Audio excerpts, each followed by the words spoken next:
again with Theodora Otu, and we have been discussing on the 9 tips of money by Robert Kiyosaki. Today we're going to be looking at the 5th tip that says spend on assets and not on liability, right? Robert Kiyosaki's core teaching in his book Rich Dad Poor Dad is simple. He says the rich grow richer because they spend money on assets, while the poor and middle class often spend money on liabilities, mistakenly thinking they're assets. And yes, in our Giselle Kid Besto Club, the kids and I were able to establish that some things that we think are assets are actually liability. For example, a car. People think a car is an asset, but it is a liability largely. But it could also be an asset if it puts money in your pocket. So the Uber drivers actually own an asset, while you and I, who just uses our car to commute, have a liability, right? So what's an asset? An asset is things that put money in your pocket. Assets are things that put money in your pocket. Example, investments, all right? You have real estate, you have dividend paying stock, you have intellectual property. Sometimes I record my courses and I put them online on Seller, and when people buy these courses, it puts money in my pocket. So your intellectual property is actually an asset, right? Because over time it will put money in your pocket. Your business is an asset because that business puts money in your pocket, so it's an asset.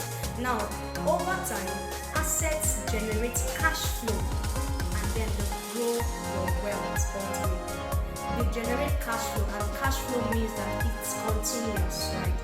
It keeps bringing in money, and over time, this translates into building and growing your wealth. So, what is a liability?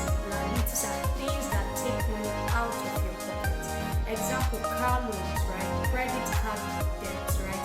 An oversized house. You are newly married and then you move into a 5-bedroom duplex, rented apartment.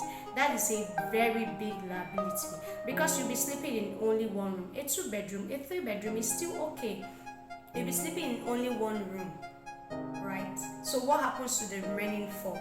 But you're going to be spending money maintaining the entire building.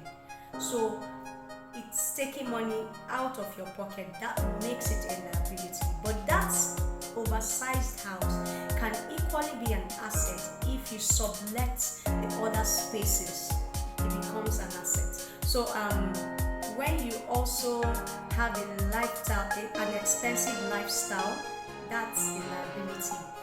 Especially if that expensive lifestyle is from just your salary, it's a liability because it can't produce for you. So now let's look at examples of common things that people mistake to be assets that are liabilities. For example, buying a luxury car on credit looks like success, but it is actually not success. You just acquired a liability because it drains your finances every week, every month by loan repayment, buying fuel in the car, maintenance, car servicing.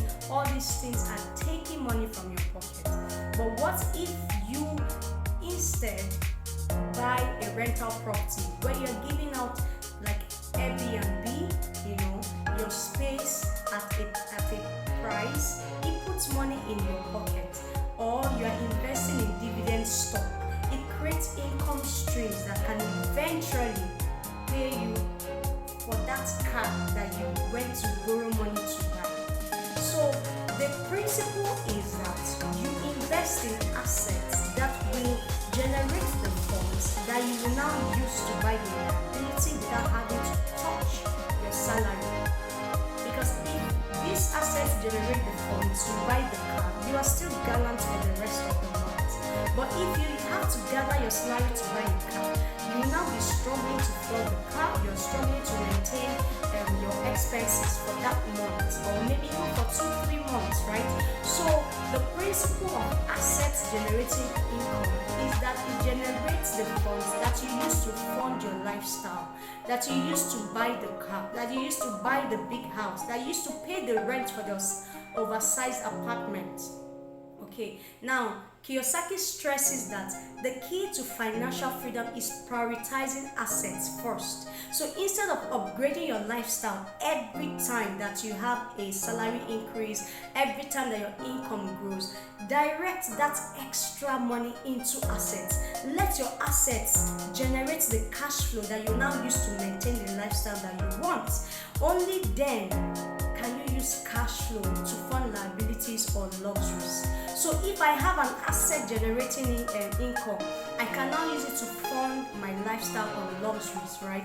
But until then, direct your extras into assets so that you can now get the kind of lifestyle that you want. Now, there's a mindset that people who prioritize assets first have, and when you allow this mindset shift occur in your life, it becomes a very powerful tool that can take you into wealth faster. Now, the question, the approach here is you don't ask, can I afford it? You ask, will this put money in my pocket or take money out of my pocket? So the mindset of those who prioritize assets first is not, can I afford it, but will this put money in my pocket?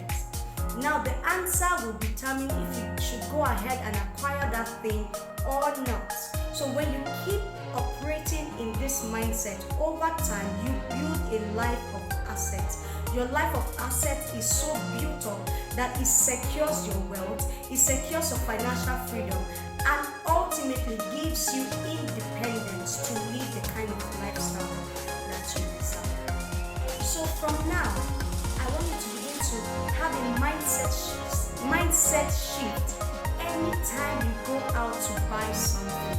Ask yourself, will this put money in my pocket or out of my pocket? I'm not saying that everything you should buy, you should ask that question. So you understand what I'm talking about. Like, yes, after you've gotten the basic things you need every month, your running costs, your feeding, transportation, after you've gotten those basic stuff, now the next set of things you want to buy are either assets or liabilities. Do you need them?